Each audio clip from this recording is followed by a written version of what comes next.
with all the formalities, it is important that we first remind ourselves that safety comes first. Please join me in welcoming Mr. W.P. Pretorius, our CSR representative that will take us through and share the briefings on the essentials of the safety moment. Thank you.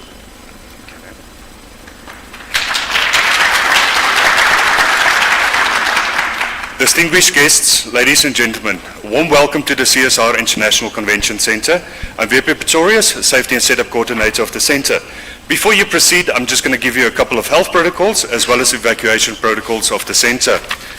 Kindly make use of our hand sanitizer stations located within the venue as well as the communal areas as frequently as possible.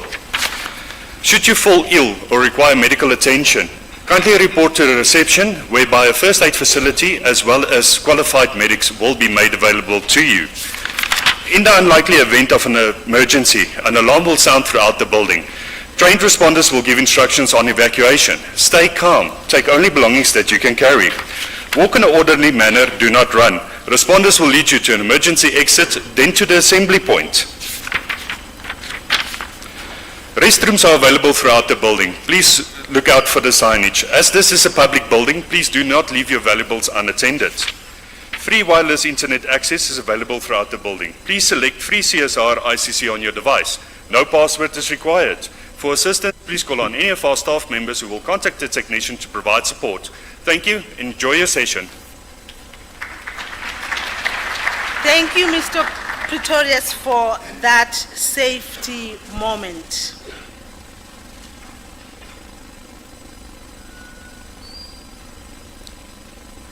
So please, ladies and gentlemen, we now are going to move to the next segment of our session today.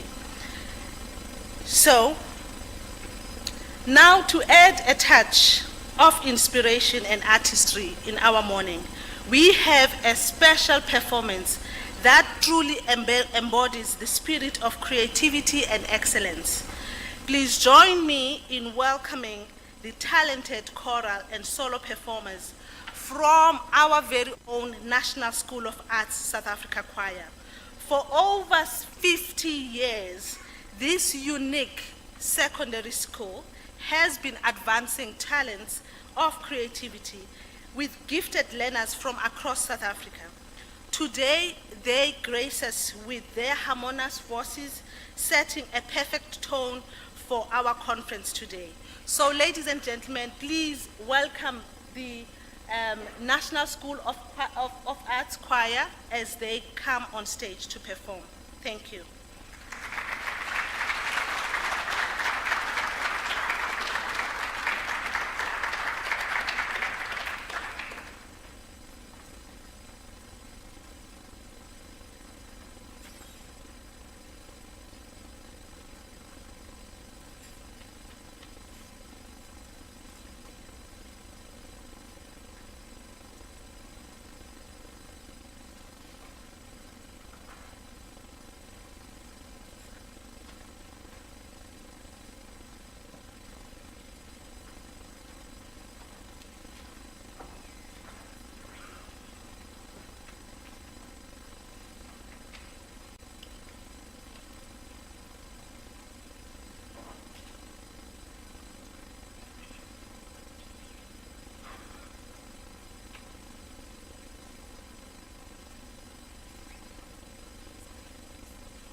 nawa isenzo sabasenzi izazi yezigena sabasenzi isonezwe niyakukazula nizugezi mashimi eliqalo sisizi zikita emanyane zikitikiti machune oganagana lekureni ongenizezi kucheleni ozi kukulana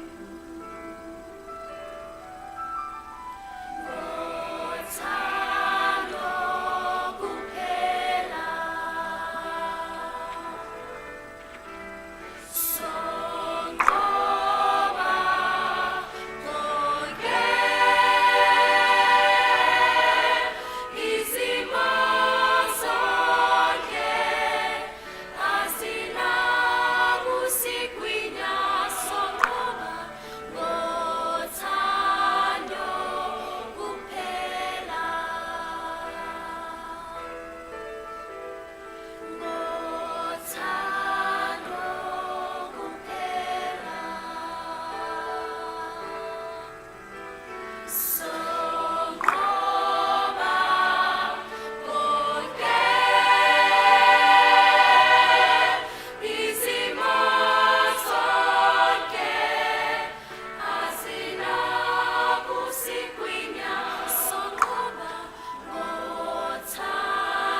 Sai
Another round of applause for the National School of Arts.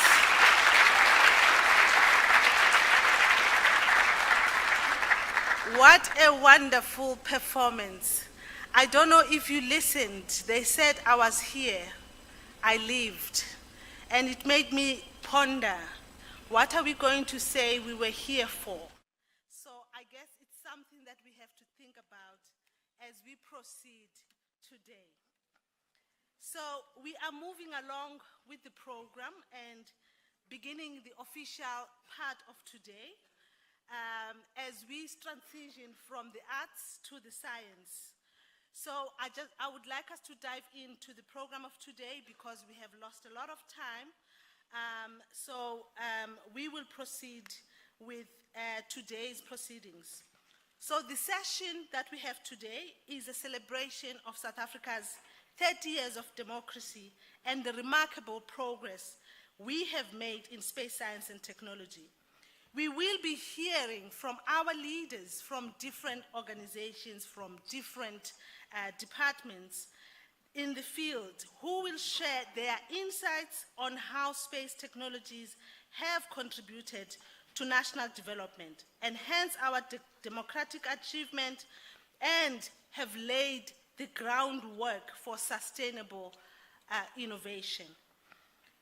But let me first acknowledge in our presence the Chief of the South African Air Force, Lieutenant Wiseman Bambo, the Director General of the Department of Science and Innovation, Mr. Dan du Toit, the CEO of the South African National Space Agency, Mr. Humbulani Mudau, heads of space agencies that are gathered here today, heads of industries that we have, delegates, and the rest of the space community. I greet you all. So as we proceed with the next session, so thank you so much because I've been waiting with them for them to set up. So as we proceed today, to start today's proceedings, we would kindly request our panel for this morning, if they can proceed to come up front so that we can start the proceedings of today. Thank you. Let's give them a round of applause.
Thank you so much. You may be seated. To start off our session today, it is my pleasure to introduce Dr. Muthodi Maserumule, who is the Group Executive for Advanced Production and Security at the CSIR. Dr. Maserumule will deliver the welcome address and share insights on CSIR space science and innovation activities. Dr. Maserumule, you have the floor. Thank you.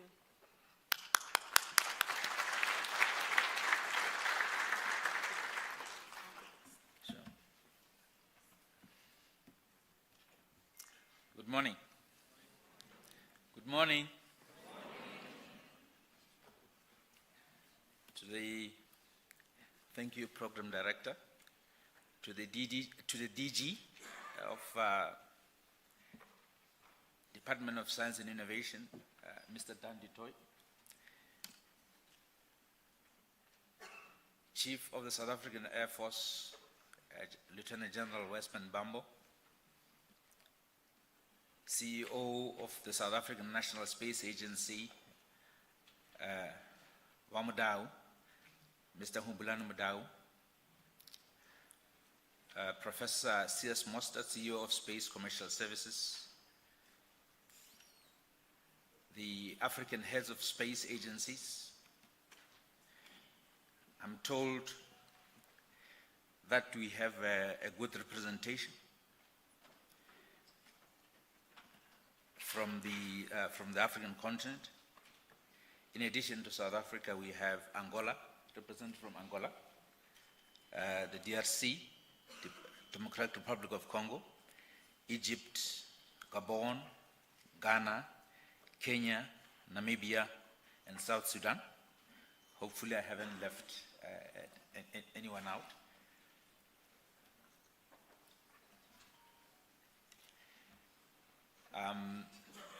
Members of the South African Air Force and the National Defense Force, industry leaders, esteemed guests, the space community, ladies and gentlemen, it's my pleasure this morning to welcome you to the CSR campus. This campus has stood, it does predate the new dispensation.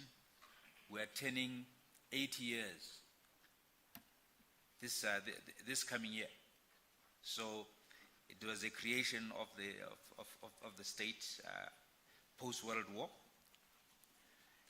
Now, the conference is the second National Space Conference. It's organized by the National Earth Observation and Space Secretariat, NEOS, and the South African National Space Agency, SANSA, in collaboration with the South African Air Force. So we are delighted to host you on this beautiful campus. On occasion, you will run into a few bokkies, some running around. So it does, it does give you a relaxed feeling, even as we toil under the strain and the excitement of science, engineering, and technology. So, colleagues, you are in the ecosystem that has inspired generations of scientists, of engineers. In mid-century, mid-20th century, there was an incredible space race that gave rise to technologies that are very cross-cutting. Anywhere from the internet to folks who choose to put their bodies under incredible strain running the Comrades Marathon while enjoying nice footwear. That is a result of the offshoot of the space technologies. So as we gather here today, we are hopeful that in the formative years of the new democracy in South Africa, and indeed as the African continent has decided to have a free trade agreement across from Cape to Cairo and from east to west, and as the youngest in terms of demographics, as the youngest continent on the planet, and given the storied effect of space to science, technology, innovation, and the economy. The economy as we know it, we wouldn't speak of the fourth industrial revolution without the effect of the space technology on the technology on the planet. As we do that, we are hoping that under the leadership of yourselves as space fundis, the African continent will find a way to trigger economic activity such that we can be admirable participants on the world stage in terms of economic activity, in terms of regional economic growth, in terms of national security. As you can see, for those you who know, space is cross-cutting. We do have military men and women who hold strong interest in the success of space that has, over the years, strengthened the national security of nations, both developed and underdeveloped. And we hope that the young people who were giving us some nice music up here, some of them will be inspired to follow a career in space science and engineering so as to give rise to technologies of the future and the economy that Africa can be proud of. So, colleagues, mine is not a lengthy one. In terms of the CSR,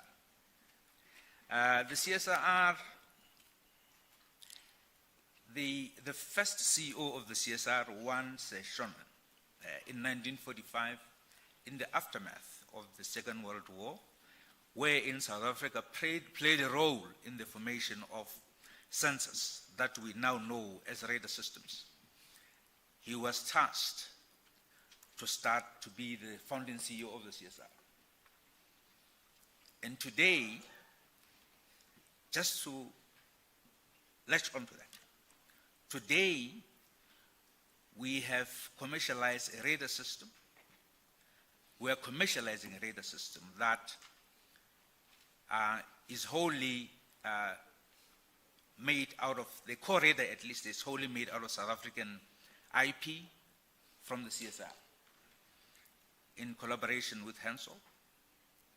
A company was created, Hensoldt South Africa, so that these radar systems can be sold to the rest of the world while being manufactured in South Africa and shipped to the rest of the world. And we learned earlier this year that there were sales. The Royal Navy has procured 3 of these radar systems that are made in South Africa with African IP. And in addition to that, the same ecosystem that traces its roots from, actually it predates the CSR by a couple of years. We do have a group that participates quite ably in development of such space payloads as synthetic aperture radar and other payloads that the colleagues will speak of in the course of this conference. So, for the South African and other African defense forces, what we wish for them is adequate strategic independence so that the sensors can be used to make the African continent safer. I noticed that we have, among the countries represented here today, they are military heavyweights. So we wish on them strategic independence. It is important for Africa to silence the guns. It is important for the countries that have incredible economic promise like DR Congo to live up to their potential because we have silenced the guns. And to do this, we know it's important for our national security infrastructure to hold its own, for us to be able to project force where it is necessary. We are running behind, ladies and gentlemen, as a continent. Some of our numbers are not looking good. In South Africa, we have unemployment rate that is north of 30%. And for the youth, the situation is much more dire. So, for me, an optimist through and through, I still believe that through an ecosystem such as this, we will get our act together. and develop a continent that our children and children's children can call home, and indeed it be the envy of the planet. So we are, as the CSR, in collaboration with the Defense Force, the Air Force, in collaboration with SANSA and with the leadership of SANSA, we hope to take part in the development of the skills base, the technologies that will spur economic development, economic growth, industrial activity that can and should straddle the entire continent. Because for us, we will succeed when the continent succeeds as part of this continent. And indeed, with our friendships, both East and West, we hope to have a human capital development program that will give the African child the opportunity to compete on the global stage. Now, ladies and gentlemen, I do enjoy talking, but I will, with those few words, I encourage you, as you embark on this conference, to engage fully, share your ideas and insights, take full advantage of the opportunity to connect with one another, as this is the time to challenge ourselves, to think boldly, to think out of the box, and to explore new frontiers in space, science, and innovation. Now, to quote Carl Sagan, somewhere something incredible is waiting to be known. Let us make this conference the place where we discover that incredible something. Thank you all for being here, and I wish you a truly inspiring and productive conference.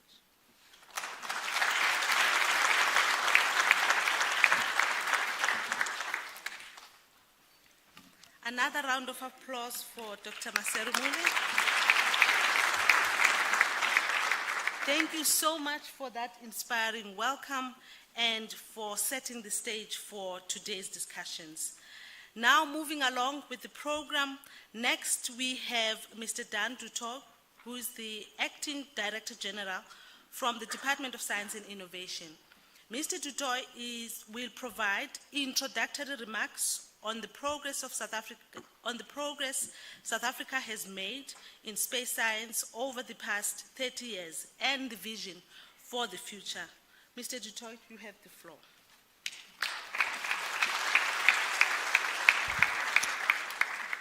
Thank you very much, Program Director, for that introduction. Good morning, ladies and gentlemen.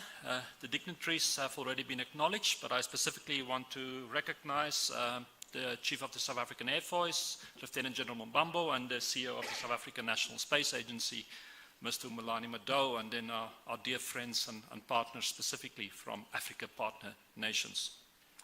My first task this morning, before my brief reflection, is just to bring you the very good wishes and the well wishes for this conference on behalf of my Minister, Professor Blayton Nzimande, who's South Africa's Minister of Science, Technology and Innovation, and our Deputy Minister Nompolelo Gina. Unfortunately, neither of them could be here today, but South African National Space Agency forms part of the portfolio of entities they oversee in the government, and it's a portfolio that they follow with very specific and strategic interests. So also, CEO Madou, you have the good wishes and the appreciation from our Minister for the excellent work which SANSA continues to do. What I want to do, as the Program Director said, is to just very briefly look at the role of space in the first 30 years of South Africa's democracy, and then look towards the future, the vision we have for the continued role which space should do. And I'm going to do that as a bureaucrat, as a government official, through a policy perspective. And then the word P is the policy is very deliberate because it starts with the word P, because I'm going to look at it through three angles. I'm going to look at it through purpose, I'm going to look at it through the angle of people, and the angle of partnership. So first of all, starting with purpose. Now, as Dr. Maserimule recalled, this building, this campus we are located here, I mean, probably predates most of us, if not all of us. And it is true that prior to 1994, the former regime did invest in science, technology, and innovation. And in many areas, significant capabilities were developed. But those investments and those capabilities were not developed to serve the interests of all South Africans. On the contrary, they were developed to sustain a regime whose objectives were largely those of repression, discrimination, and looking towards our partners elsewhere on the continent of destabilization. And that's one of the significant victories of 1994, is that the role of science, technology, and innovation, including space, placed in South Africa, in our society, completely changes. Because since 1994, science, technology, and innovation becomes an instrument and a resource which is there to serve the needs of all South Africans and advance South Africa as a whole. It's one of the legacies we can be very thankful for our founding president, former President Nelson Mandela, because it was under his leadership that was created the then Department of Arts, Culture, Science and Technology, which was really the first time South Africa had a government focus looking holistically what is the role science technology should play in our society, and then lay the foundation for our first investments and strategies with regard to the role space should play in democratic South Africa. Now, the objective in those years were very clear. Science, technology, and innovation should play a role to grow our economy, should play a role to address poverty, inequality, fight unemployment. But another role which we sometimes forget, and SANSA plays all of these roles, it should also be a role to inspire. It's also be a role to make South Africans proud and make South Africans dream. And that's what space science and technology does. I mean, it speaks very directly to our economic needs, it speaks to the needs of our society, but it's also a symbol of hope and a symbol of aspiration. So 30 years later, we are very proud. Yes, things were not always easy. There were many challenges. There are resource constraints, but we have a fully fledged national space agency. We have a vibrant and growing private sector, excellence in our academia, in the space science technology domain, and a conviction that whether it's through Earth observation, whether through satellite navigation, whether through satellite communication, space science and technology has a crucial purpose to play in the next phase of our democracy. Now, for the South Africans in the room, you hopefully had followed our president when he spoke during the opening of Parliament, and he announced that for the next 5 years, as a government, our priorities are going to be articulated about something which is called the Medium-Term Development Plan, which set 3 apex priorities for South Africa. First of all, and Dr. Maserimule alluded to this, yes, we are aware the economy is not doing well, we have horrendous unemployment, so the first priority has to be to grow the economy, create employment.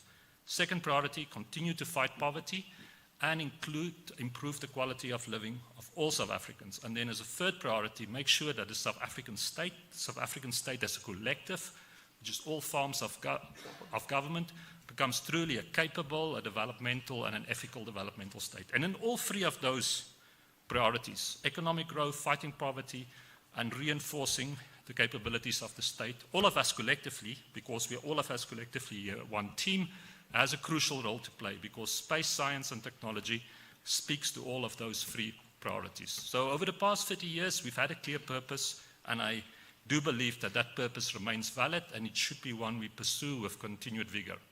But then secondly, looking at people, and of course people is the most first of all, the people of South Africa is its most precious resource, but also for space. Our most precious resource is people, and probably the most precious assets are together here in this room. So of course we inherited expertise in 1994, and part of the wonder and the privilege we have of our transformation and our reconciliation, that in this collective enterprise of democratic South Africa, there's room and opportunities for everyone to contribute, including the expertise from the past. But our priority over the past 30 years is to grow that expertise and to specifically work that we broaden opportunities and very deliberately work at a transformation of the sector. addressing the imbalances of gender, the imbalances of race, the geographic unequal distribution of opportunities. And important progress has been made, but still much more must be done and will be done. And that continued work to ensure that we transform the sector to ensure there are opportunities for everyone, because that's really what it's all about, is to unleash the collective potential of South Africa. And that will be a continued priority for us as government and a department to invest in the people of the space science, technology and innovation sector. And let me then also use this opportunity on behalf of the department to thank all of you, whether in the public or the private sector, for the work you are doing. Often in difficult times, specifically those in the private sector, but we appreciate your commitment and the investment of your efforts for the space sector in South Africa. But then lastly, I said I would speak about purpose, I would speak about people, I also need to speak about partnership. We like to say in the Department of Science and Innovation that science knows no borders, and it's also true for space. There are no borders in space. And in this sector, I think more than ever, anywhere else, you cannot work alone. We progress if we work together, if we share experience, if we share expertise. That's how knowledge gets produced and knowledge advances.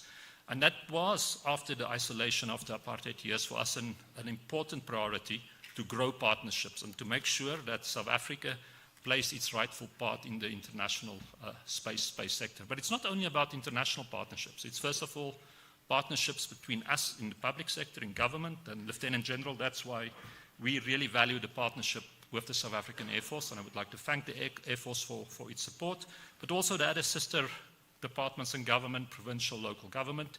It's crucial for us to have public-private partnerships. That is a strategic priority for us, and we will continue to work with the private sector and to look at aspects such as incentives and regulations which we can invest to make the space sector grow. So it's all about that South African cliche, but it's a beautiful cliche that we're stronger together and that we are part of Team South Africa. But international partnerships also remains critically important. I want to acknowledge our friends from the Embassy of the People's Republic of China, who I see. If I miss any of the other diplomatic representatives, you also greeted. Just next week at the Forum of China-Africa Cooperation in Beijing, for example, there will be a number of agreements signed to further strengthen South Africa's space collaboration with China. But then a very special word of welcome. The different countries were mentioned, of our partner space agency elsewhere on the continent. The Africa Union's Agenda 2063 foresees a very clear focus on science, technology, and including in space. We are very proud as Africa that we now have an African space agency hosted by the government of Egypt, and I also want to commit the South African government is firmly committed and ready to deepen and further expand our partnerships in space with fellow African nations. This is truly, we believe, will be the African century, and we believe that African space organizations will play a critical role in that. So with those few words, ladies and gentlemen, that's our perspective, which hopefully you share, that all of us collectively here, the people of space, we have a very clear purpose to do, and we look forward to support you and work with all of you in partnership. Thank you very much.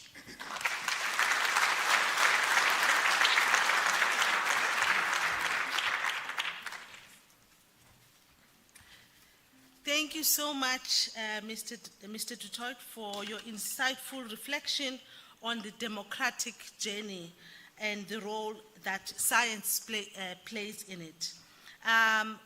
Moving along with the program again, it is now my honor to welcome Lieutenant General Wiseman Bambo, Chief of the South African Air Force, who will deliver the first keynote address on the role of space technologies in enhancing aviation safety and efficiency. So, ladies and gentlemen, let's welcome Lieutenant Bambo.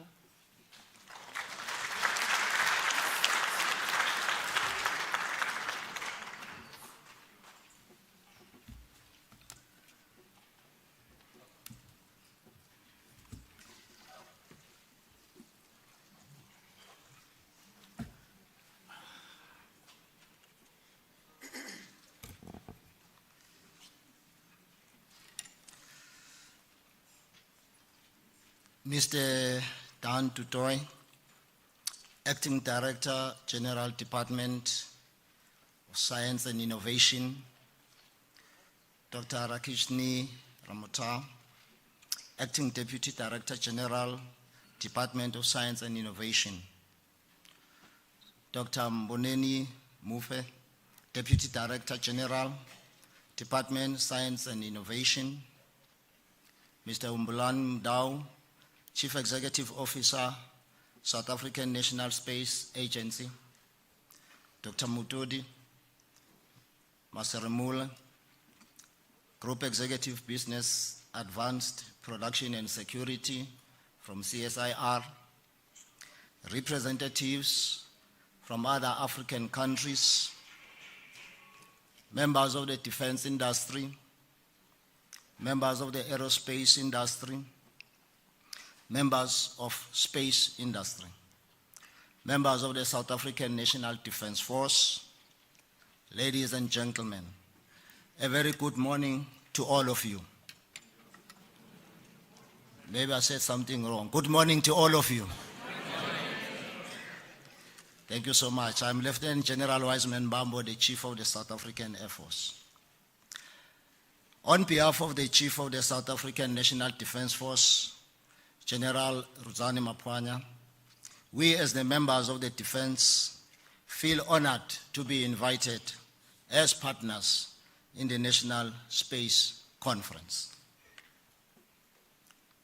It is an honor to stand here before you today to speak on a subject of immense significance: the role of space technologies in enhancing aviation safety and efficiency in an era where skies are busier than ever and our dependence on air operation continues to grow.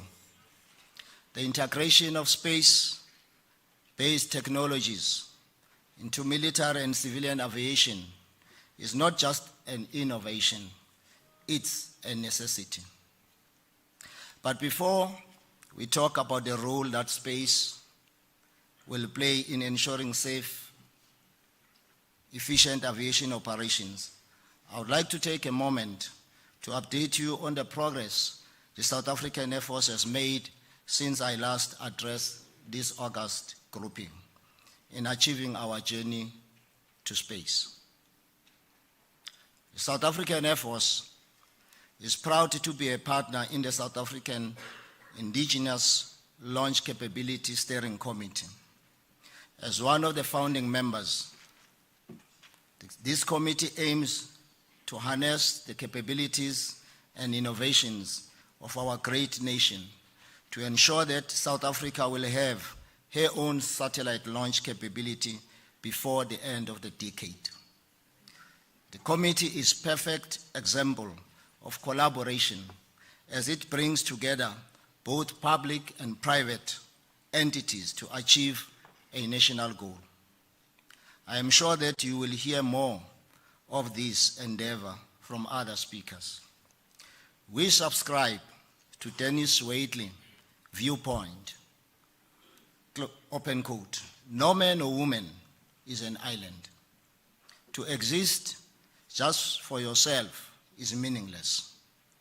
You can achieve the most satisfaction when you feel related to some greater purpose in life, something greater than yourself," close quote.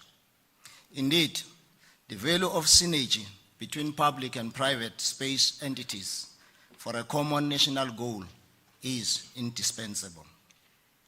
The South African Air Force hosted a space display at the South African Air Force Museum Air Show in May 2024. This display brought together our partner government agencies under one umbrella as we showcased a small part of South Africa's space capability and history. We received positive engagements from both military and civilian visitors, and their enthusiasm showed us that the citizens of South Africa are fully behind the steps that are being taken by everyone here on the journey to the stars. I am also proud to announce that the required operational capability, which is the ROC, for a space-based sensing capability has been approved by the SANDF Operational Staff Council. I must congratulate Major General Matebula and the team for the excellent work they have done in steering this ROC through the approval process, and I challenge him to work more harder as quickly as possible with the rest of the SANDF project process. I am told that this team is almost ready to begin the next step according to the Department of Defense procurement process. And I must take this opportunity to applaud the Space Command Integrated Planning Team for their dedication and ambition.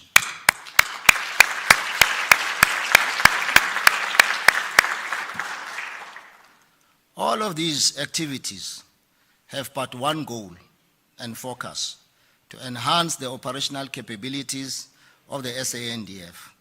One key role in which space technology will definitely enhance the SANDF is within aviation safety, both military and civilian. Aviation, since its inception, has been a marvel of human ingenuity. From the Wright brothers' first flight to the thundering jets that we will hear next month, by the way, over our own capital skies. Aviation has come a long way. But as air traffic has surged, so too have the challenges also advanced. Managing the complexities of modern air operations, ensuring the safety of passengers and crew, the efficiency of operations, and the environmental sustainability of the industry requires to look beyond traditional methods. Here, space technologies have emerged as a game changer. One of the most critical contributors of space technology to aviation is the development of satellite-based navigation and communication systems. The Global Positioning System, which is the GPS, for instance, has revolutionized air operations and air travel by providing precise location data. GPS allows aircraft to navigate with unprecedented accuracy. This not only enhances safety by reducing the risk of collisions, but also optimizes flight paths, reducing fuel consumption and emissions. Additionally, satellite-based systems like the Automatic Dependent Surveillance Broadcast, ADS-B, enable real-time tracking of aircraft even in remote and oceanic regions where ground-based radar coverage is limited. This has drastically improved the ability to monitor and manage air traffic, reducing the likelihood of accidents and improving response times in case of emergencies. Communication networks established via space technologies will allow us to always be in touch with aircraft irrespective of where in the world they are. This will mean we are always able to monitor aircraft movements even through remote areas, and coupled with space-based navigation means that we can track and oversee all missions. Think of what these approaches will do in enhancing aviation transport and movement in the region and the continent at large. It's not prudent, and again I say it's not prudent. When you go to some destination in the African continent, then you are forced to travel outside the continent and then back again. The basis for the exciting future is here and slowly taking shape. Space-based technologies also play a crucial role in improving the efficiency of air travel. Weather satellites provide real-time data on atmospheric conditions, allowing airlines to plan routes that avoid turbulence, storms, and other weather-related hazards. This not only ensures a smoother flight experience for passengers, but also reduces fuel consumption by avoiding inefficient flight paths. Moreover, advancement in satellite communications have facilitated more efficient air traffic management. Data links between aircraft and ground control allow for the transmission of vital information in real time, enabling dynamic adjustment to flight plans and optimizing flow of air traffic. This reduces delays, cuts operational cost, and enhances overall efficiency of the aviation sector at large. The opening of the Space Weather Center at SANSA, Hermanus, now provides both real-time and weather predictions on solar activities.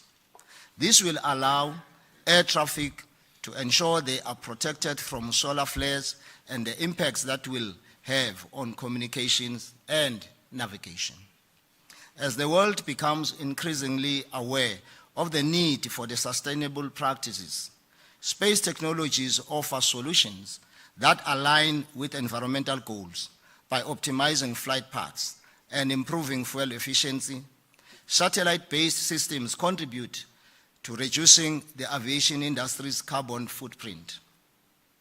Furthermore, research into space-based solar power and other innovative technologies holds the potential to revolutionize how we power aircraft in the future, moving towards greener skies. While the benefits of space technologies in aviation are clear, we must also acknowledge the challenges. The integration of these technologies requires significant investment, domestic and international collaboration, and a commitment to developing and maintaining the necessary infrastructure. Additionally, as we become more reliant on space-based systems, we must address concerns related to cybersecurity and the potential risk of satellite malfunctioning. However, the potential rewards far outweigh these challenges.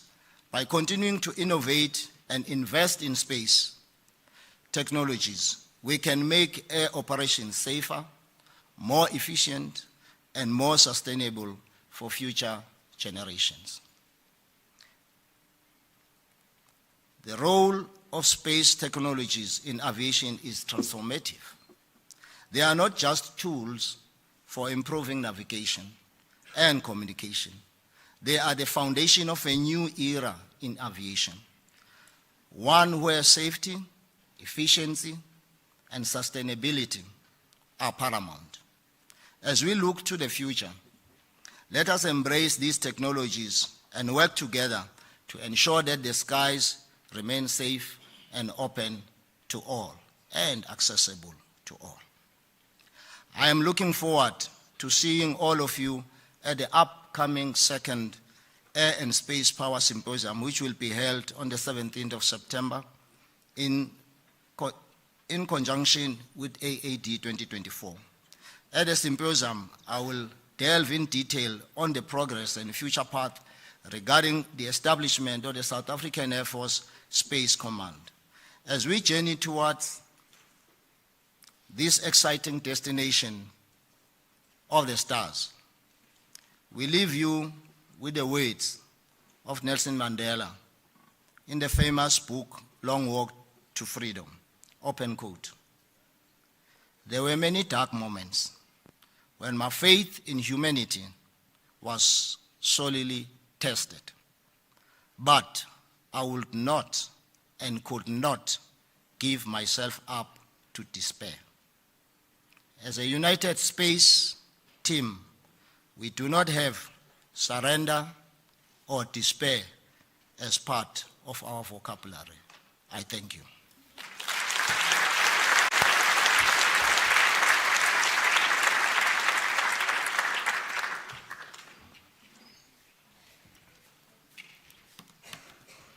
Another round of applause.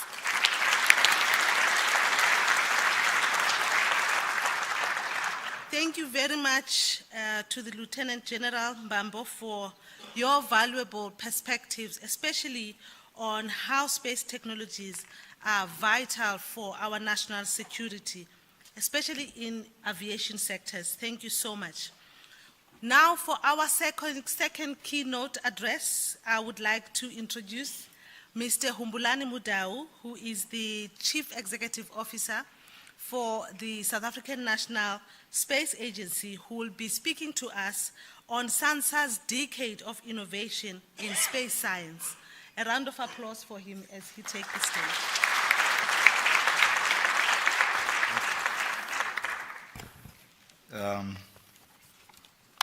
Thank you, Lulu. Good morning. Bonjour. Bonjour. Vous allez bien? Ça c'est bien. Jambo. Charles, you're being very naughty. I know Kenya can't hide, so we'll find you wherever you are. But just to say, DG, thank you. General Mbambo. Bomasrumule. Bomope. Dr. Rakeshni. I also would like to acknowledge the chairperson of the board, Mr. Ndlovu, and the board members. Welcome. I'm going to start from my dear brother from Angola and my friend from Namibia,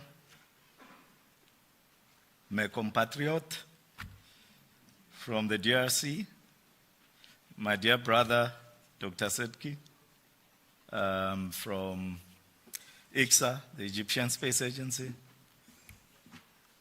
and Monami Abu from Gabon Space Agency, and our dear brother who probably we can just cross, it's around the corner, from Zambia, and the professor, the one and only, from South Sudan, and the brother from Ghana, and my sister from Uganda.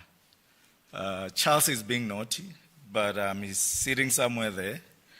I know that William, sisters and brothers from Malawi have arrived as well, and we are really excited to host you. Since Sunday, it's been an amazing journey, DG. Having this engagement and having an assessment of the capabilities as well as the capacity that we have in this country in space. So I'm very honored today to stand before you as we discuss the future of space exploration. And I'm deliberate when I talk about space exploration because that's where Africa should be heading. And its vital role in shaping the destiny of our beloved continent, Africa. This is not just a meeting of minds, it is a call to action. A call to embrace the boundless opportunities that space offers for Africa and for the empowerment of our people. Africa is at a pivotal moment in its history. As we navigate the complexities of the global challenges, it is imperative that we harness the full potential of our natural and intellectual resources. Investing in a Pan-African space program is not a luxury. It's not elitist. It is a necessity. It is through space science and technology that we can unlock new avenues for industrialization and reindustrialization of Africa, manufacturing, ICT, driving our economies forward in line with the goals of the African Continental Free Trade Agreement. Science and Technology Strategy, STISA, which is currently being revised, DG, of course, as well as the broader vision of Agenda 2063. These frameworks are not mere documents. They are roadmaps to a future where Africa, as a global leader in innovation and sustainable development, should really make use of. Our continent is rich in natural resources. My compatriot, we're very rich in natural resources.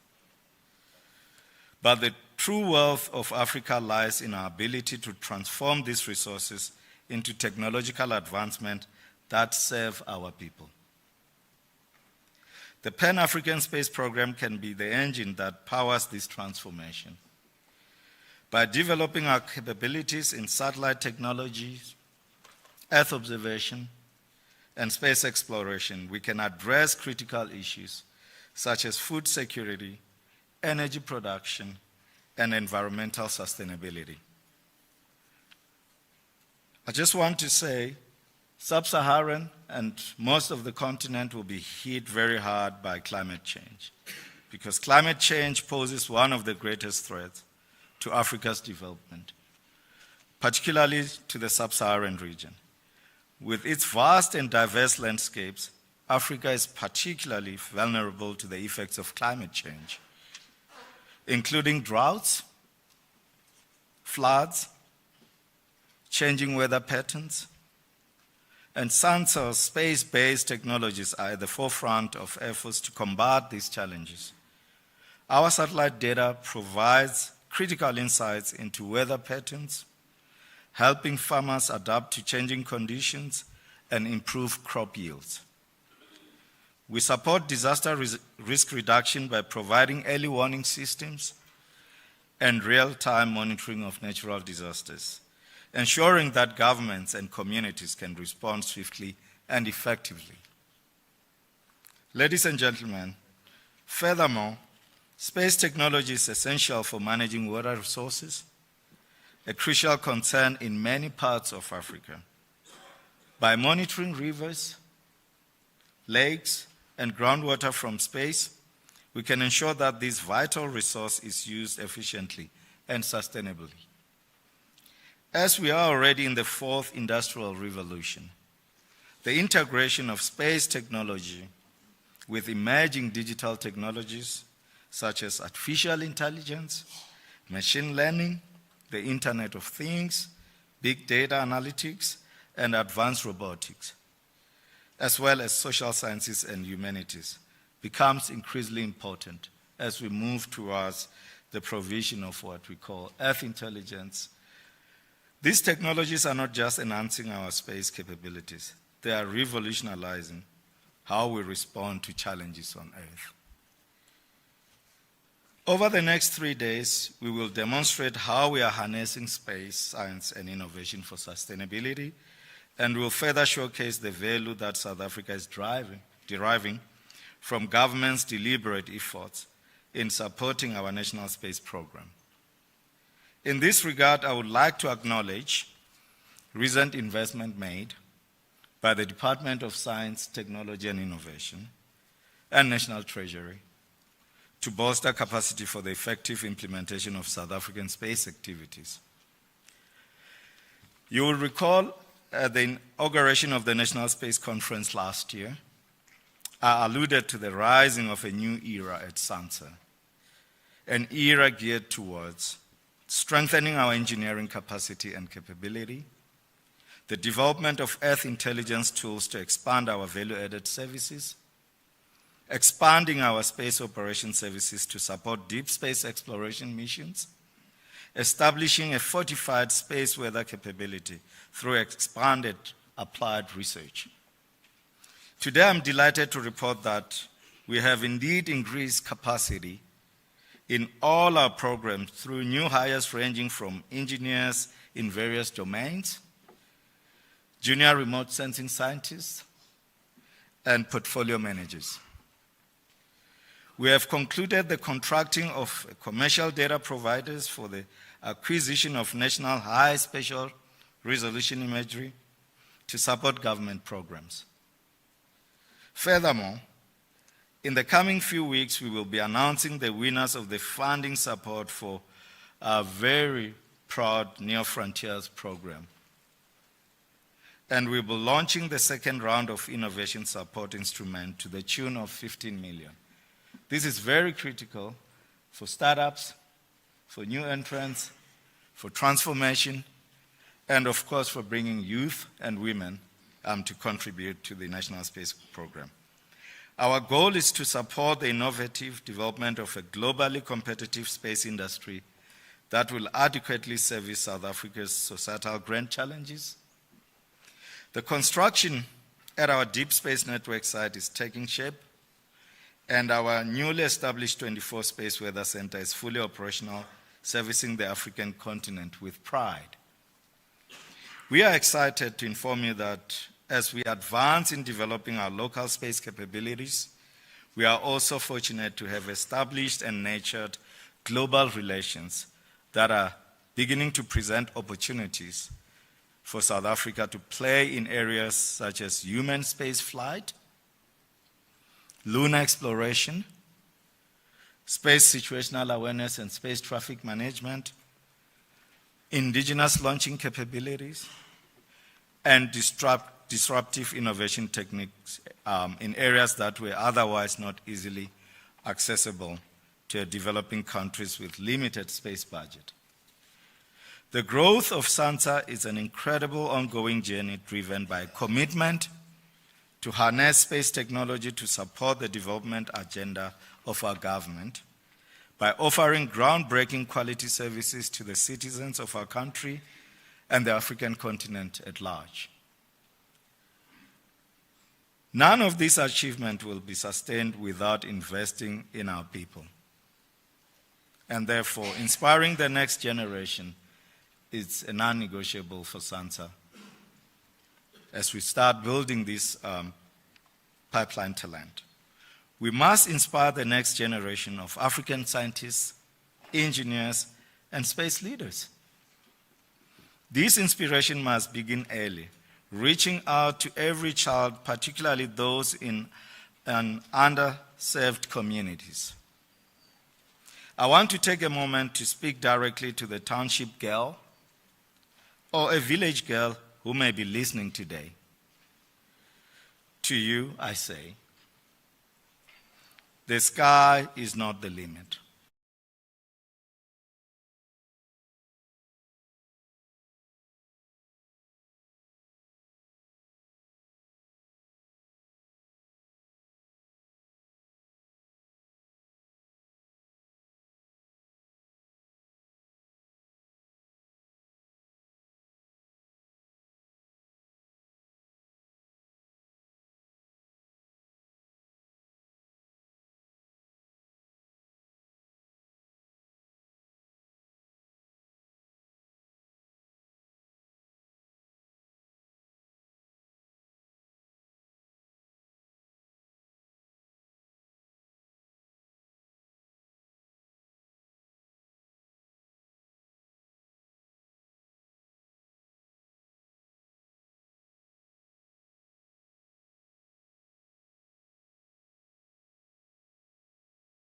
Forward to the diverse discussions that will unfold this week and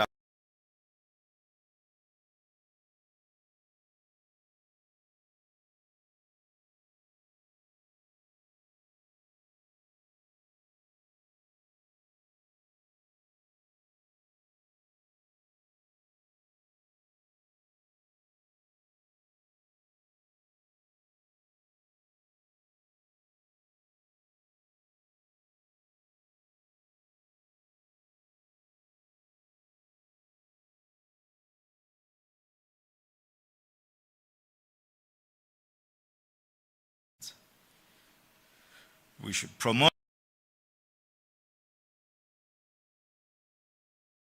at a continental level, involving not only government and academic entities, but also including our commercial space industry and general population. This comprehensive approach will guarantee that the benefits of our progress extend to every part of our country and in the African continent. In conclusion, ladies and gentlemen, we must continue to be unwavering in our dedication to promoting space science and technology to improve our communities, enhance quality of life, and guarantee sustainable progress for future generations. As one unified nation, we can fearlessly explore space and discover the endless opportunities that exist beyond our imagination. I thank you.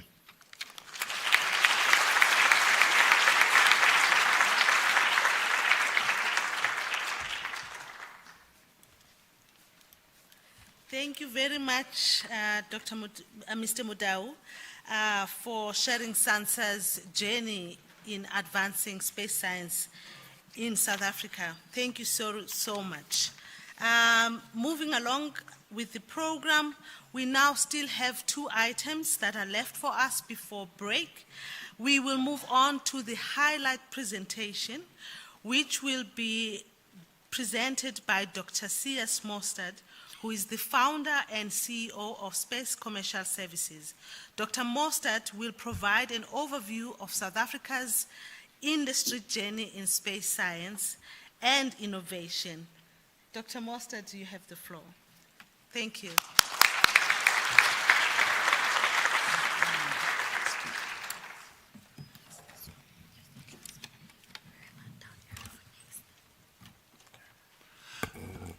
Good morning, ladies and gentlemen. And as I've been taught by my government colleagues, all protocols observed.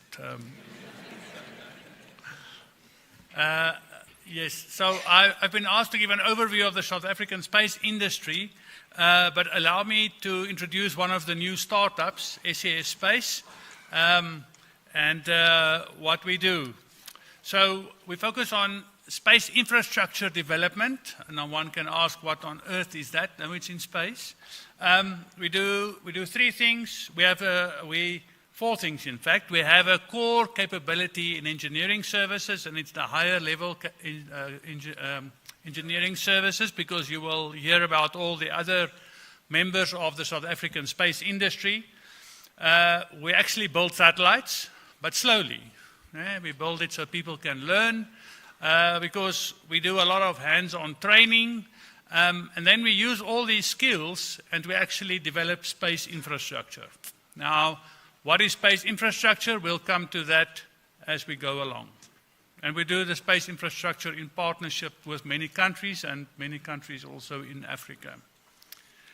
But let me give you a view of the South African industry.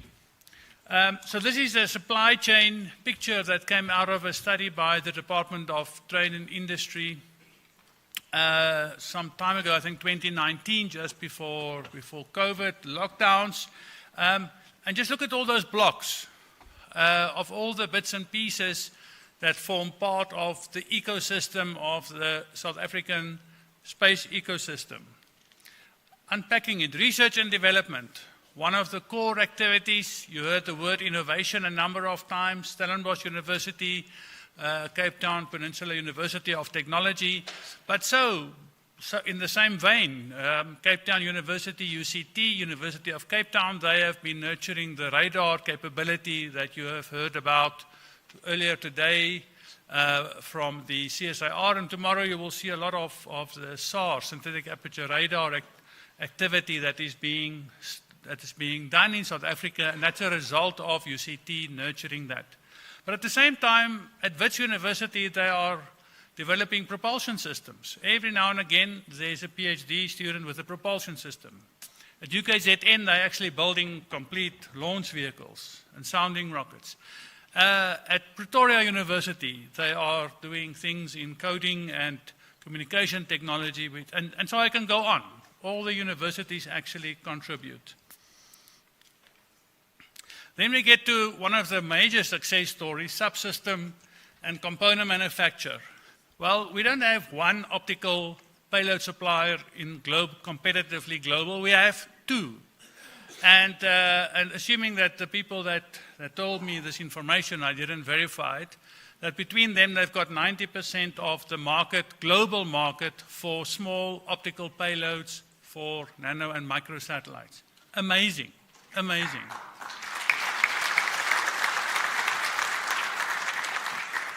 We've been working with the CSIR since 2015 to get into space with a SAR payload, synthetic aperture radar payload. And I, from the conversations I had yesterday, I think, well, we've been working with them very closely in one of the space infrastructure projects, FleetSAR, and we know by 2027 we'll see something in space. ADCS components, again, we have in fact 2 companies who are providing ADCS components. The one have not provided no less. Shall I say their names as well?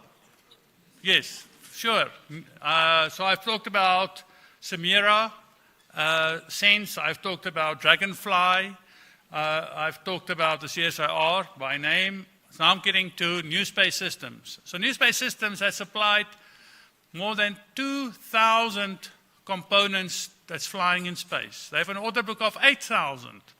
They're supplying components to around 20% of all the satellites that are launched in the world. Incredible.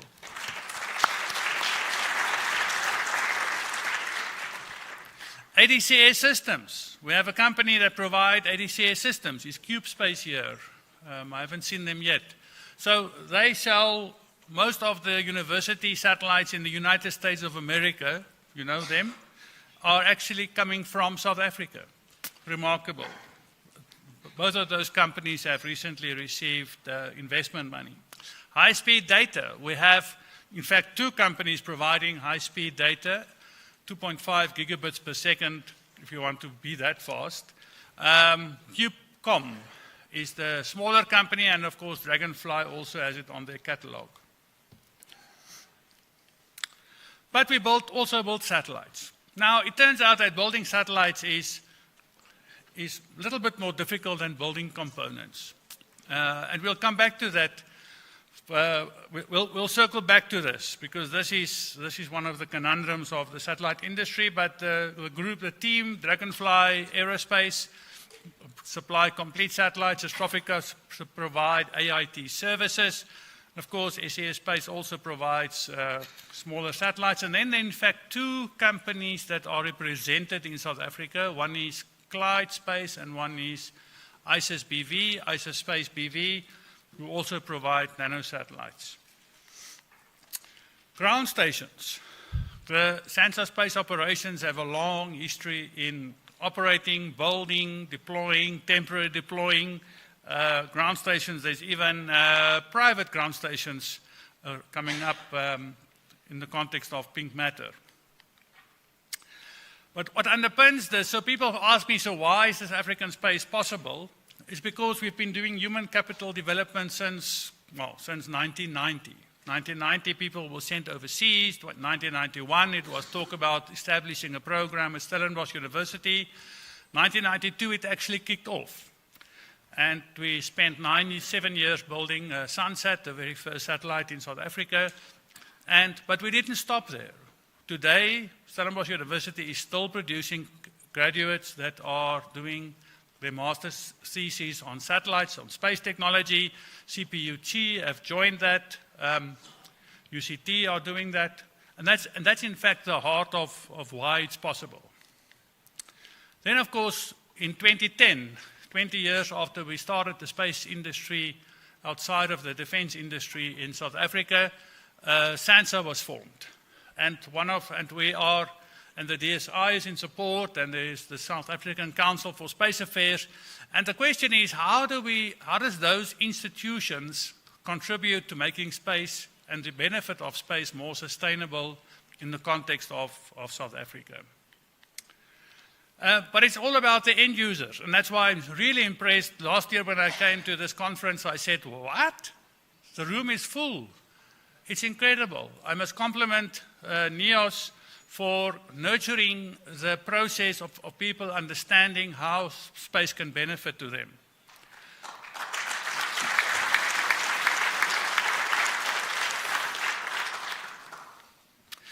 But the missing link in this chain is the space infrastructure development. So we have tried. In 2003, we started the process with Nigeria, Kenya, Algeria, and South Africa to form the African Resource Management Constellation.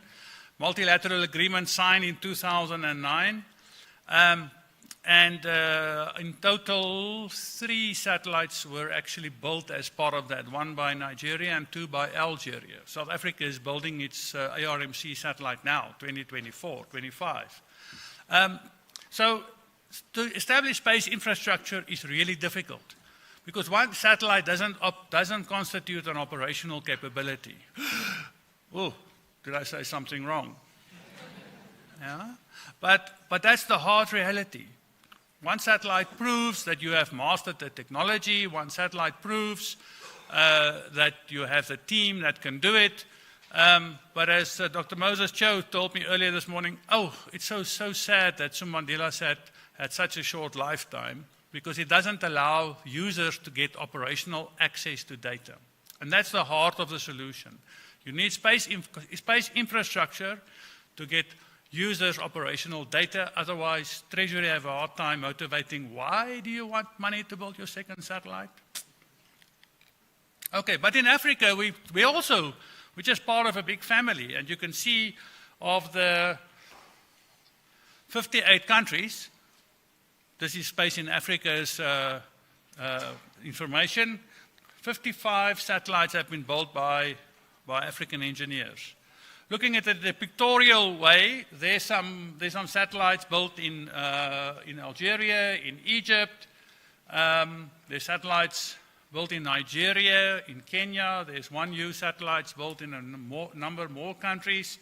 But in the South African context, there's in fact 2 lines of satellites. The one satellite is the microsatellite range. So Sunsat was 1999. Sumandela Sat was launched in 1999.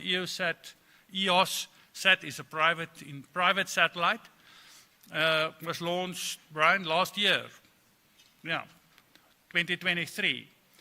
But below that, you'll see a family of nanosatellites coming up. So those satellites, the first one, Tsepiso Sat, was built at CPUT.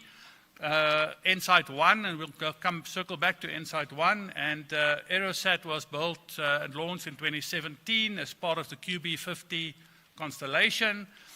Then there were more satellites from CPUT, besides maritime domain awareness, also fire detection. It's a 3U satellite, and the last set of satellites launched from CPUT is MDA Sat 1A, 2A, B, and C. So you can see there's a line of nanosatellites and a line of microsatellites, and each have their purpose. But what is the challenge? The challenge is the 10-year challenge.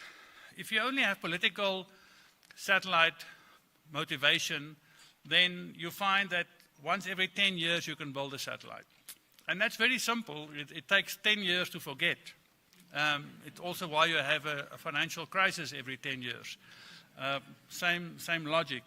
So the challenge for a space agency, for all these emerging space agencies that we have here, including SANSA, we're a poster child in South Africa, I must say, is how do you create a sustainable space industry? So South Africa has figured it out how to, if you export components, then you can make it. And the answer is a systemic problem. See, government happy to fund human capital development. I've in fact stated that this morning on stage a number of times. But government funds can only flow if you have economic impact. So you actually need operational data sets. Okay? And to get operational data set, you need space infrastructure. Okay? And countries want their own engineers to build their own satellites. So what you need to connect is this desire to support human capital development and actually get them into the space industry. You must actually get the government to also fund sufficiently building your own satellites. Now, if the satellites that you are building provides operational data, then the logic becomes clear to Treasury, and they're happy to support you as a space agency. So I'm just going to run through this. So this is what a sample sustainable space program looks like. every year or every second year, you actually build a satellite building on top of each other, and many of these satellites actually collaborate to form operational data sets. This is actually the logic behind AgriSense, and of course, everybody is welcome to join. I want to close with this picture. So this picture was taken by Insight 1. It's only 2.5 kilograms. It's hardly a grown-up satellite. And this little camera, in fact, was the start of the camera revolution in South Africa, because for the first time, we didn't use a TDI or a long CCD. We used a matrix CCD. And some of the engineers who are in the room worked on this camera. And this camera, the optics, the focal plane of this camera actually forms the basis of the bulk of the export products that we are providing today. But just look at that, 2.5 kilograms, 30-meter resolution of farming areas in California. So when they complain on CNN that there's fires in California, you can actually look and see how much empathy you have to expend at them. Thank you so much. We celebrate the South African industry.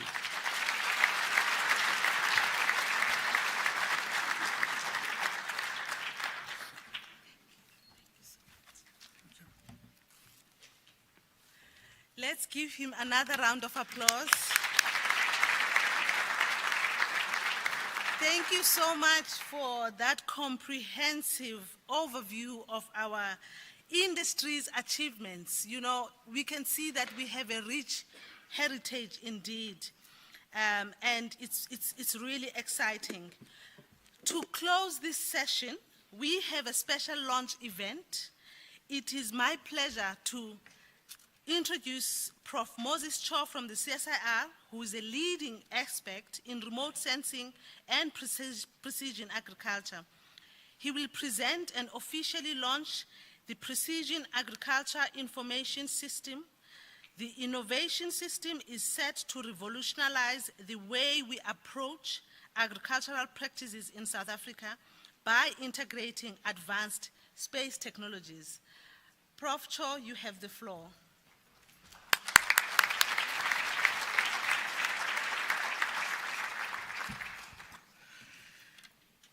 Thanks, Lulu. I think you did a probably pretty good job to pronounce that name, Tse.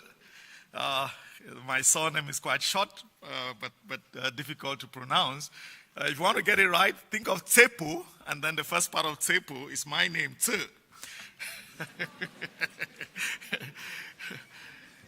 Thanks very much. I am Moses Tse, a chief scientist at the CSIR.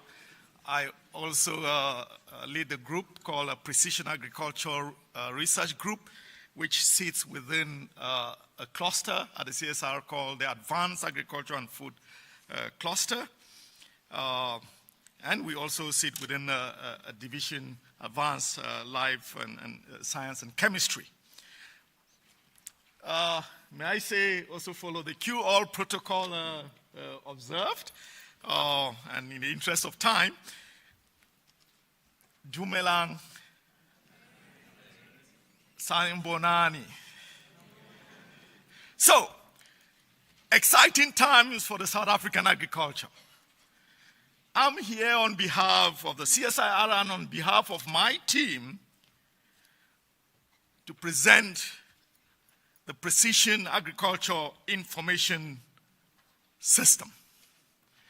We call it an inclusive precision agriculture information system. I will tell you why the system is all-inclusive towards the end of this video, which I will ask you to listen and pay attention to the voice that will tell us what this is all about.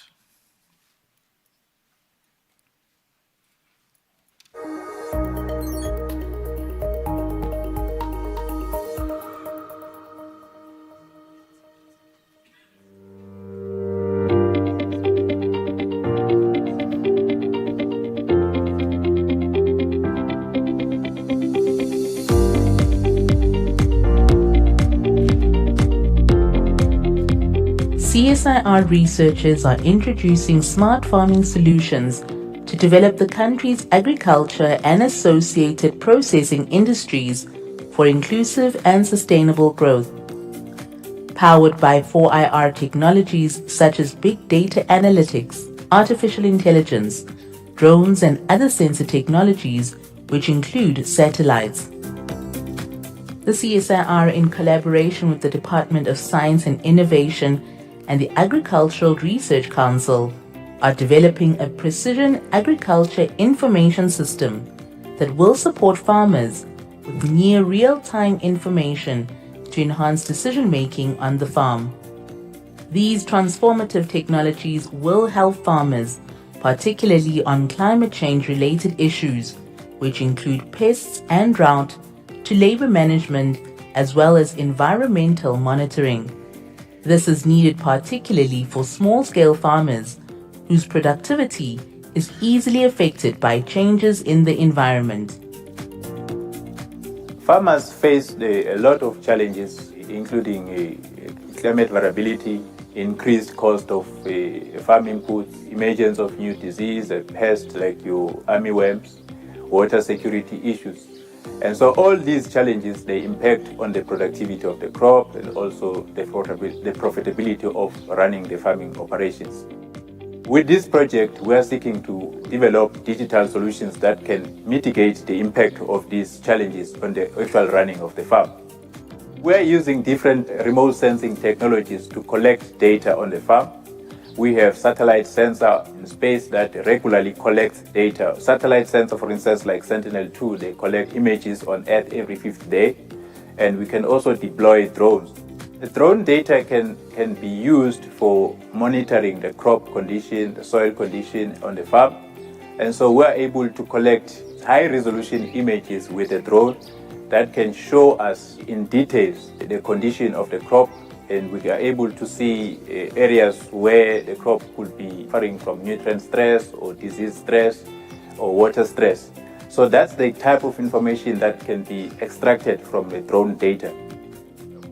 By investing into precision agriculture systems, the project aims to improve the agricultural sector by assisting government with achieving some of the Sustainable Development Goals and attract young people into farming.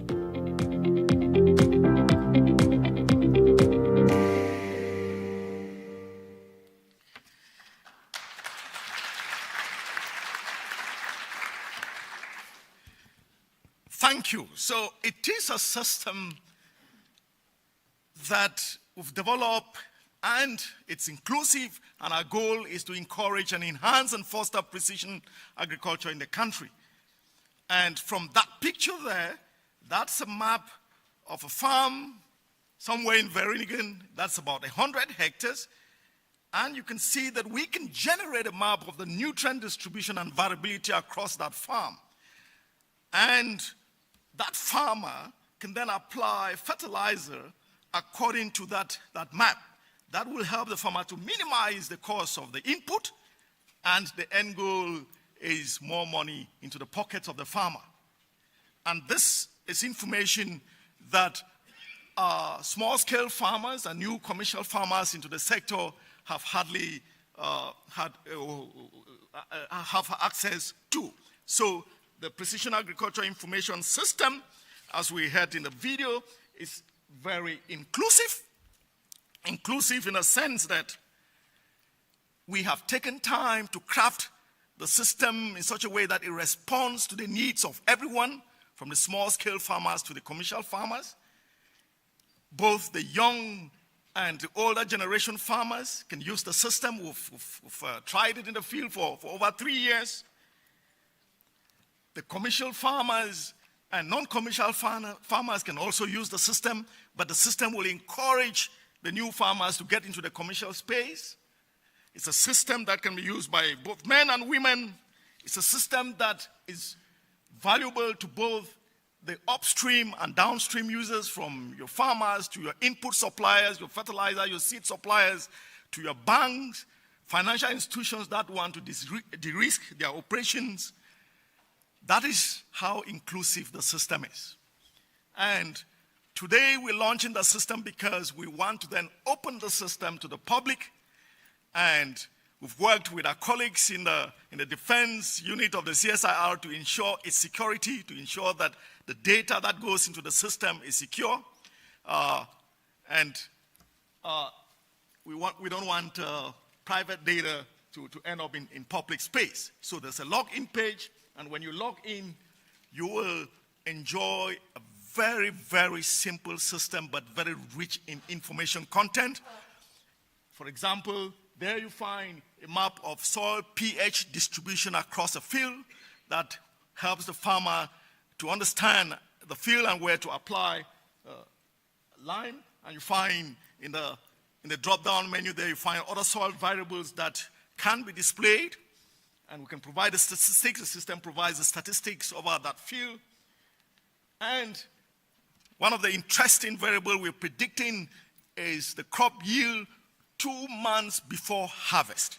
This is dead accurate for maize, as we'll hear from one of our farmers who is present here today. And so the farmer can already plan their business operations where they will have to maybe rent a space in the silos, or can already begin to discuss with their business partners on how they will commercialize their product.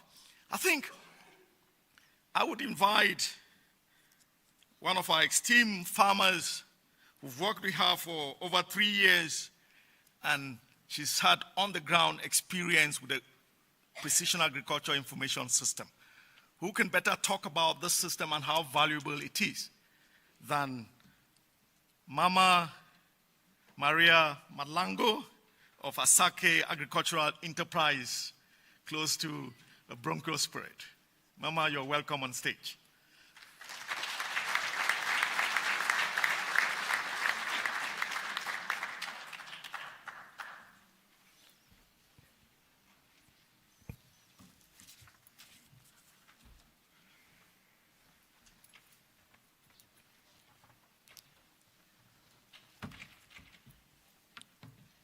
Dumelang, Sanbonani,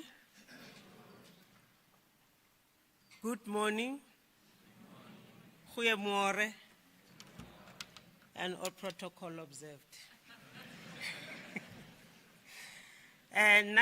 My name is Maria Mahlangu from Bronxspruit, Farm 102 in Rooiport. We farm on 400 to 500 hectares of maize. Before I can share everything, I'd like to apologize on behalf of my husband, who could not be with us due to some commitments on the farm. And I thank the Almighty for leading my path to him, because if it was not of him, I could not be standing here being a farmer.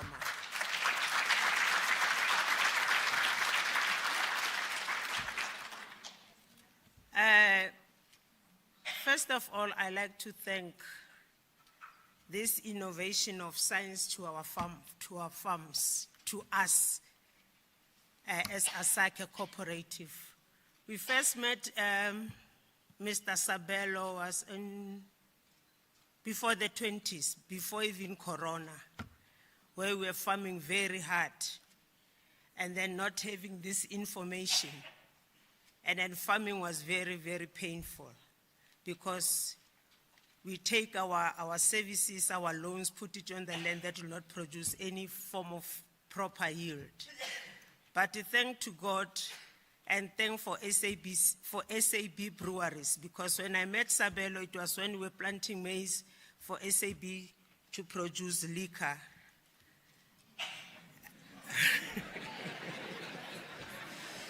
Yes, it's true.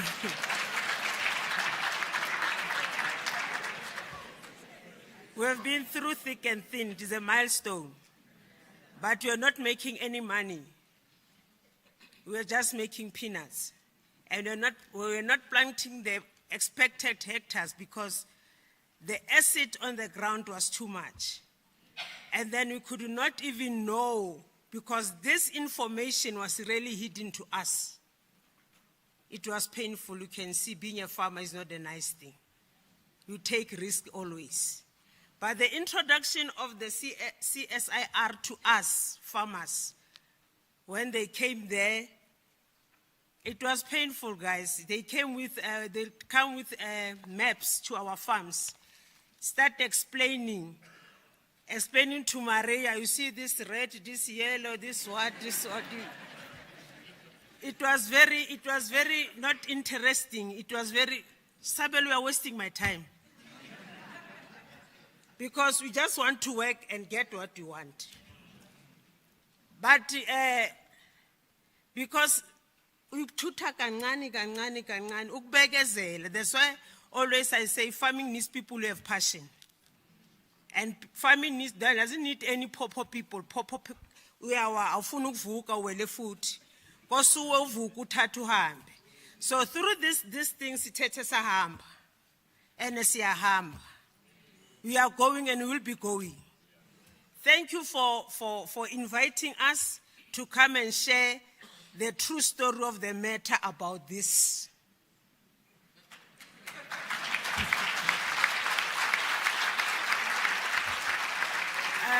We were planting about 100 hectares when we started 50, 100, and then we were doing only 2 tons per hectare.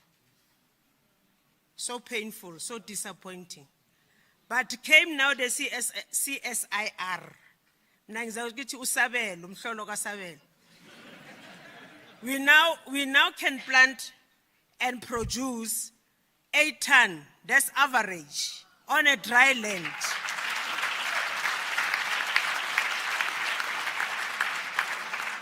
It's because we did have that passion and the diversification method to implant on our farm, to do it practically so.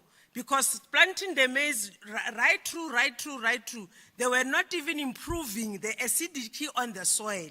So they came with the diversification formula of saying, why can't you put something else? Something else is what? Because when you don't have money, you become crazy, you become just like a mad somebody.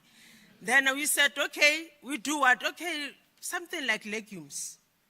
So you think of soya now. Then we planted soya. Then our fields are busy and now going down with the acid that is there. Bronchosprit has a lot of acid because remember we have the mines next to us. So our soil is very as biasir. So they told us everything we have learned. You don't even not go into the books. We just think, oh, Konje, last time they talk about this, the pH, blah, blah, blah.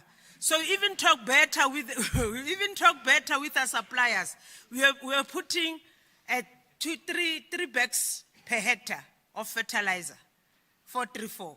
Now we are doing better. We can put even 5 because of the climate change we're experiencing on daily basis and the dry seasons we're having. And this army round, the army roundworm, they're eating our fields.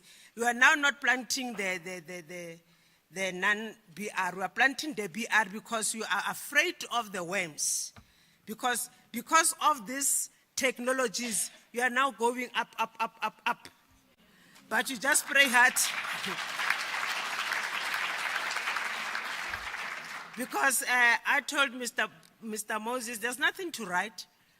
I don't have a story to prepare. The story is me.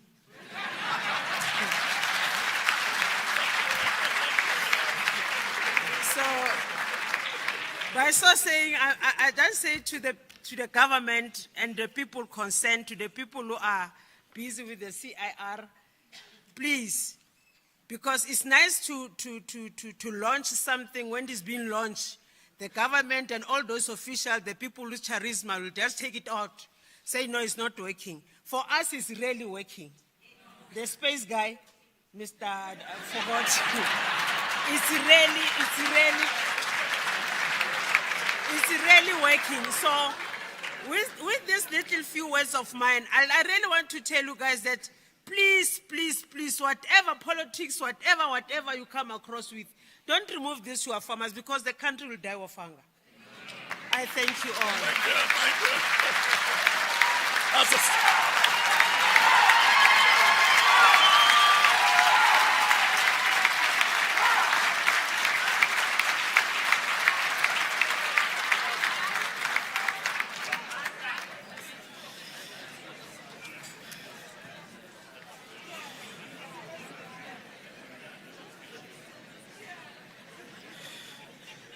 Yeah, I'm in tears, friends. And that's been the story. Mom even linked us to FMB, and FMB, she forced FMB to have a meeting with us. Colleagues even from NetBank had to be present here today. They were sent an invite. They requested to be present here. I hope they are present in the hall. So that just tells you that this is an inclusive system. Potato SA, Citrus Grower Association, even macadamia farmers are now talking to us to ensure that this system can be used to ensure that every crop, every farmer in this country can enjoy the precision agriculture information system. And as we launch this system, some of the main actors behind the system are present here today, even on stage. I will start with my good friend, the CEO of the Space Agency, Mr. Humbolani Mudao. When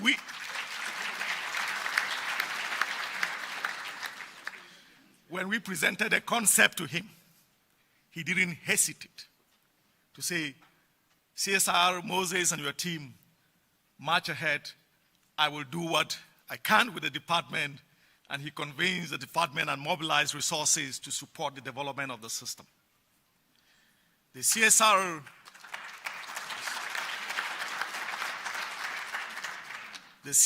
Exco, we did a number of presentations to the Exco to convince the CSR Exco that indeed this is something that the country needs.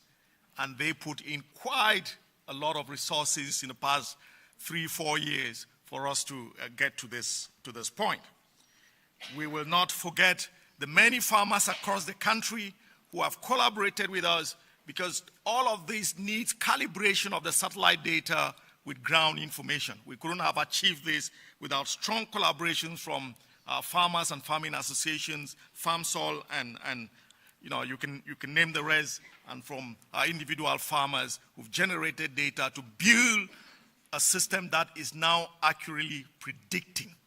The soil, the crop yield map is, I say, for maize is dead accurate. Each time a farmer predicts the maize, they get goosebumps because it's dead accurate.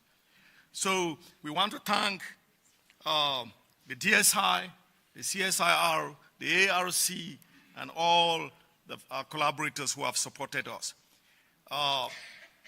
Ladies and gentlemen, we have a stand at the exhibition area where you can go and interact with the precision agriculture information system. Everyone, please go and have an experience with the system. It doesn't matter. You need no knowledge of remote sensing or GIS. We've made the thing simple.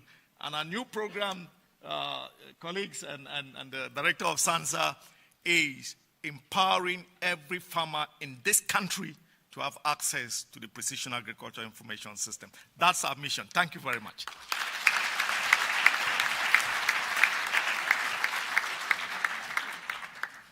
Thank you very much, Prof. Te. I hope I've said it correctly this time. For that enlightening presentation. And thank you very much, Mayor Maria, for inspiring us. And I'm sure now we have half of the audience going to adventure into farming. So I hope that is what we will get. So this brings us to the end of our opening session. But before I let our speakers leave, we would like to firstly extend our sincere thanks to all our speakers this morning for their contributions. Their insights have not only highlighted the progress that we've made, but they have also inspired us that we continue on leveraging space technologies for the benefit of South Africa and beyond. But before I let them go, I have something small from the organizing committee that we have to give to you before we let you go, we let you off the stage. Thank you.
for the photograph to the Chief of the South African Air Force.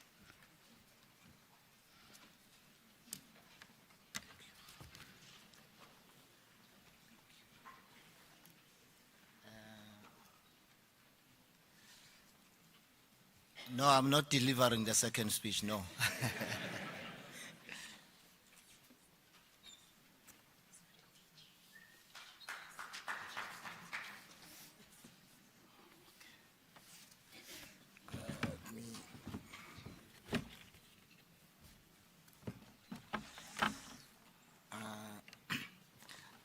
I'll be handing over here a gift from the South African Air Force. We are very optimistic.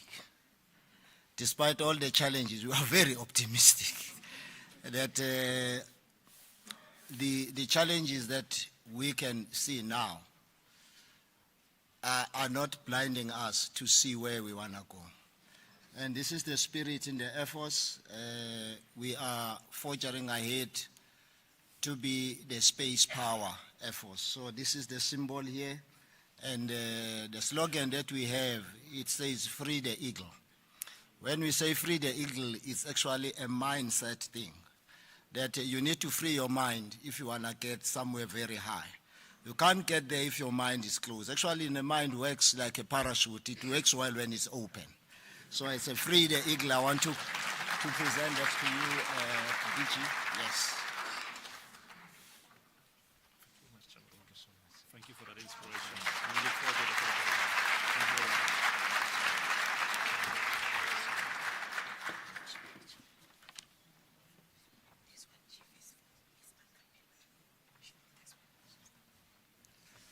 It happens a lot that everybody is thanked, but the one who is driving the ship is not thanked, but we want to correct that.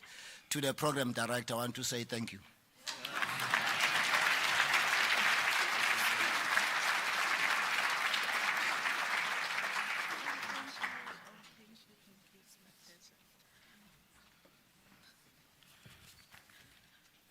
On that note, on a high note on my side,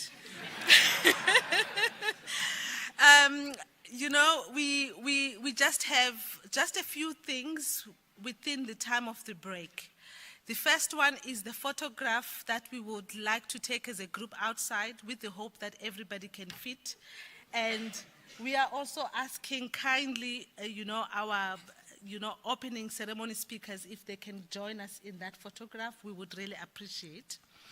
And secondly, we have an exhibition that is on the right-hand side, which is really a true display of, South Africa's companies, organizations that are involved in space activities. We would want to invite you to that side where we will be having the morning tea. So I would like to thank all of you for the attention and engagement, and we are looking forward to meaningful discussions that will continue throughout the conference. Thank you so much.